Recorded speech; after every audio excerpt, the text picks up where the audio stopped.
개인의 감정엔 사회의 가치가 반영된다. 코로나19가 장기화하며 우리 사회에 박혀있던 혐오가 세분화돼 분출되고 있다. 동시에 연민과 보살핌, 성찰도 나온다. 이번 회는 지속 가능한 사회를 위해 어떤 가치를 가져가야 할지, 안전과 자유, 그리고 정의에 대해 세계적인 법철학자 마사 누스바움 시카고대 교수와 이야기를 나눴다. 인터뷰는 시카고에서 코로나19가 급속히 확산되던 지난 4월 23일 이메일로 진행했다. 코로나19 위기는 경제위기, 정치위기, 윤리위로까지 번졌습니다. 이 위기 속에서 가장 상징적인 장면은 무엇인가요? 삶 속에서 마주했던 역사적 사건들의 견조, 현재 위기가 당신에게 다가오는 의미를 듣고 싶습니다. 그동안 꽤나 평온한 삶을 살아왔구나 하고 여깁니다. 그 순탄한 시간 속에서 일상의 모든 것이 가장 거대하게 뒤틀어졌던 시간은 베트남 전쟁 기간이었어요. 베트남전은 명백히 잘못된 참사였고 어쩌면 피할 수 있던 재난이었습니다. 오늘날 우리는 베트남전이 실수였다는 것과 군대가 국민을 속였다는 것을 압니다. 현재의 위기는 완전히 다릅니다. 오늘 우리가 맞닥뜨린 코로나19 위기는 거짓과 게으름에서 오지 않았습니다. 물론 누구나 쉽게 진실한 데이터에 접근할 수 있어야 하지만 여전히 그렇지 못합니다.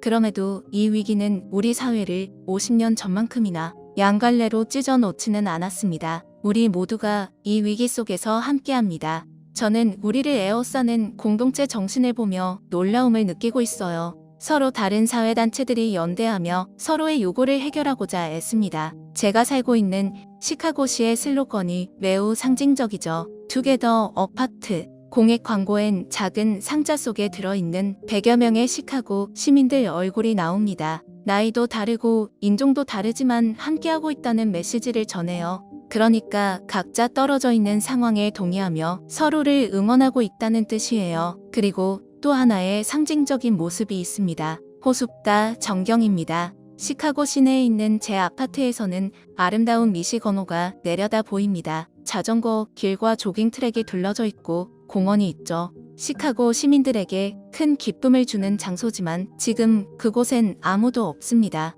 모든 사람들이 시장의 명령에 따르고 있는 거죠. 제가 증언합니다. 베트남전 때는 이러한 화합된 모습은 없었습니다.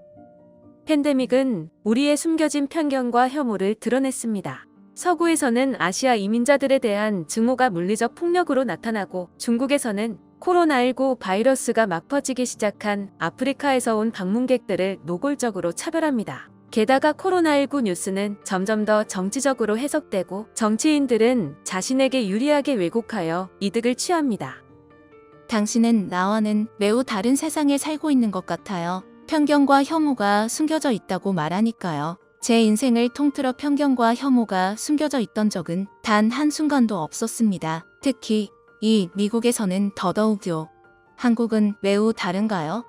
제가 한국을 방문했던 2008년에 여대 학생들과 여성 교수들이 제게 매우 불평등한 대우를 받고 있다고 말했습니다. 그들은 자신들을 향한 편견이 결코 숨겨져 있지 않다고 했어요. 그 후에도 성적 지향과 법에 대한 책이 한국에서 번역될 때 서문을 써달라는 제안을 받았는데 발행인이 한국에서 일어나는 성소수자 혐오를 다룬 기사들을 제게 보내줬습니다. 기사를 읽으며 저는 한국 상황이 매우 나쁘다는 것을 확신하게 됐고 당사자들 또한 자신들을 향한 혐오가 결코 숨겨져 있지 않다고 생각하는 것을 느꼈습니다. 분노를 특정 집단의 탓으로 돌리는 정치 방식은 대중정치에서 점점 더 교묘히 활용되고 있습니다. 왜 이렇게 민주주의마저 왜곡하는 집단 혐오가 대중의 마음속에서 위력을 발휘할까요?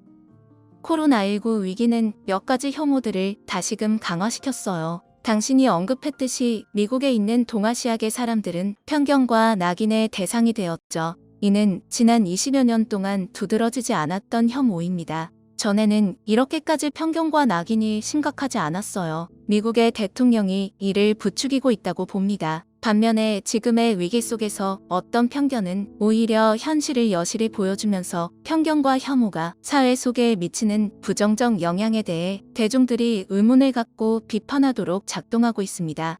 제가 사는 시카고는 아프리카계 미국인들이 다른 인종들에 비해 매우 불균형적으로 바이러스에 취약한 상황을 보여주고 있는데요. 흑백 분리 거주가 뚜렷이 자리 잡은 시카고에서 아프리카계 미국인들이 더 많이 죽어가는 사실이 드러났죠. 불평등한 조건이 만들어내는 현상에 대해 사람들이 주목하기 시작했어요.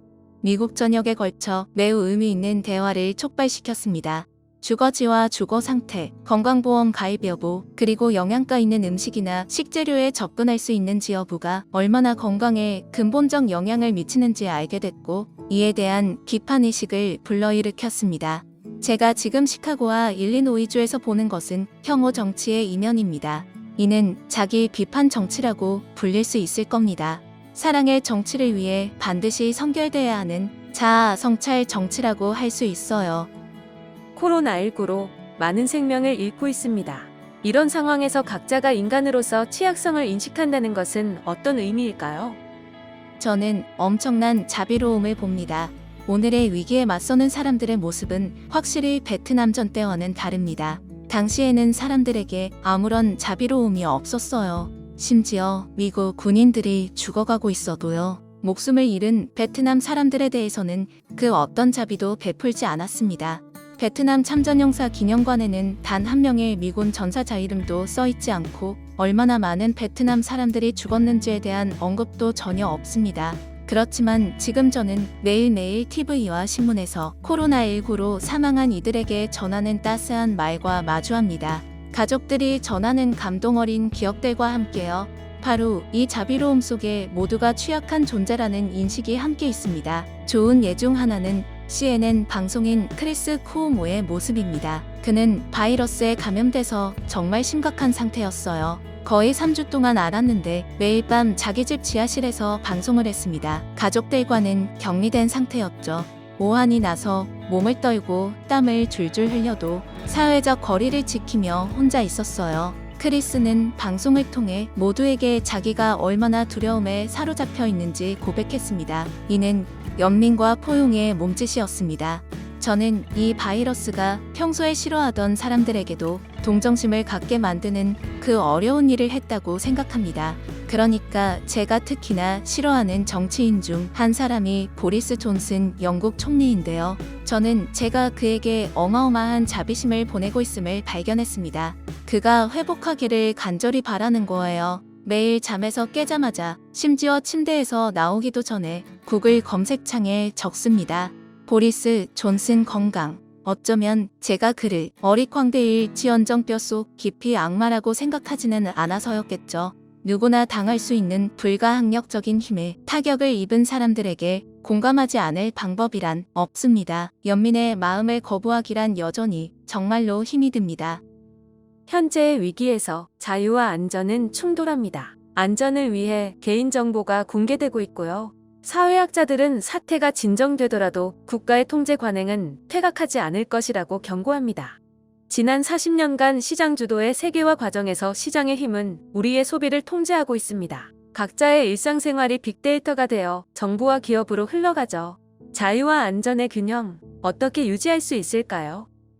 사람들이 지금 이 문제에 대해 알아차리고 있나요? 이 문제는 지금까지 약 20년 동안 법학계에서 가장 많이 논의되고 있는 문제 중 하나입니다. 법원도 디지털 시대에 개인정보를 보호할 권리를 정의하기 위해 애씁니다. 예를 들어 최근에 영장 없는 스마트폰 조사를 헌법으로 금지했습니다. 우리는 매일매일 투항하고 있는 개인정보에 대해 세심하게 인지하여야만 합니다. 그나마 개인 의료 정보는 우리가 당면한 문제 중에서 가장 덜 심각한 부분인데요. 왜냐하면 이 분야의 움직임은 꽤 잘 파악되고 있고 우리들도 잘 이해하고 있으니까요. 그리고 이 분야에 대해선 법이 명확합니다. 하다못해 독감 예방조사를 놓을 때도 접종자의 권리를 상세히 설명하는 양식에 서명하지 않으면 주사를 놓지 못합니다. 반면 마케팅 부문에서 소비자의 데이터를 수집해 축적하는 방식은 아주 교활해 방심할 수 없습니다. 온라인 구매 정보부터 소셜미디어 기록은 물론이고 스마트폰 속 정보까지 모든 데이터를 수집하죠. 우리는 이를 걱정해야만 해요. 그러나 대부분의 사람들은 알아차리지 못합니다. 저는 이런 우려 때문에 스마트폰을 쓰지 않고 소셜미디어도 하지 않습니다. 대부분의 사람들은 그러지 않죠. 위험에 노출되어 있어요. 우리는 개인정보를 보호하기 위해 지금보다 훨씬 세심하고 더 나은 권리를 보장하는 법 작업을 해야 합니다. 그리고 코로나19 상황 속에서 각 나라들은 안전을 위해 개인의 사생활 보호를 어느 정도까지 희생할지에 대해 논의해야만 합니다. 보안 카메라는 있을 만한 가치가 있다고 여겨지는데요. 이 카메라들이 꽤 많은 범죄를 감지하고 대부분의 사람들이 공공장소에서는 사생활 보호를 기대하지 않으니까요. 하지만 안전과 자유의 문제에 대해 우리 모두가 제대로 이해하기 위해서는 밟아야 할 과정이 많습니다. 아직 갈 길이 멀어요. 만약 지속 가능한 사회를 만들기 위해 기존의 이윤 중심 질서를 고치자고 여론이 모인다면 지금의 위기는 되려 기회가 될 수도 있다고 보입니다. 우리가 구현해야 할 사회적 정의는 무엇일까요? 저는 시장 경제를 내던져야 한다고는 생각하지 않습니다. 이는 경제 성장의 큰 동력이고 빈곤과 불행으로부터 수많은 사람들을 구해냈습니다. 우리의 평균 수명도 1900년보다 2배 길어졌고요. 하지만 우리는 더 잘 규제할 필요가 있죠. 확실히 미국은 건강보험 문제에 있어서 잘못해오고 있어요. 그리고 앞서 흑인에 대한 편견이 낳은 결과가 차별에 대한 성찰을 촉발했듯 사회의 여러 분야에 걸쳐 정의에 대한 논쟁이 지금 일어나고 있다고 봅니다. 우리가 구현해야 할 정의는 인간이 각자 자신의 역량을 개발하도록 존중하는 것입니다. 정의에 대한 최소한의 개념은 제가 주장하는 역량 순위에 있습니다. 인간의 역량을 창조하는 조건을 10대의 핵심 역량으로 정리했지요. 평균 수명을 누릴 수 있는 조건, 건강을 보호할 권리, 자유롭게 이동할 수 있는 신체 보전, 자존감을 지키며 타인과 관계 맺을 수 있는 조건 등입니다. 모든 항목에서 최저 기준을 채운다면 그 사회는 정의로운 사회라 불릴 수 있습니다. 우리가 누구는 질 낮은 교육을 받아도 되고 일할 기회가 없어도 된다고 생각하는 동안 평등을 추구하는 일은 어떤 분야에서건 대단히 어려워집니다. 인간의 역량을 개발하기란 참으로 복잡한 일이죠. 왜냐면 사람들은 어떤 면에서 매우 품이 있을 수 있지만 다른 면에서는 잠업 끔찍할 수 있거든요. 저는 노동계급의 삶이 반드시 나아져야 한다고 생각하는 사람들 틈에서 자랐어요. 하지만 그들은 경제적 평등을 주장하면서도 엄청나게 성차별적이고 호모포비아적이었습니다. 모든 사람이 인간으로서 품격을 누리는 삶의 기본을 보장받는다면 세상의 두려움은 줄어들 겁니다. 두려움이 줄면 혐오도 줄어들죠. 우리 자신이 취약할 때 다른 집단에게 그 탓을 돌리고 싶어하는 욕망이 생기거든요. 사회 안전망을 강화하는 것이 중요합니다. 의료 시스템을 강화하고 존엄을 지킬 수 있는 최저임금을 보장하고 모두가 교육받을 기회를 누리는 안전망이 갖추어진다면 불안은 훨씬 줄어들 겁니다. 요컨대 우리는 전방위적으로 밀고 나가야 합니다. 또한 이슈가 있을 때마다 각 분야의 활동가들을 뒷받침하는 용감한 지지자가 되어야 할 것입니다.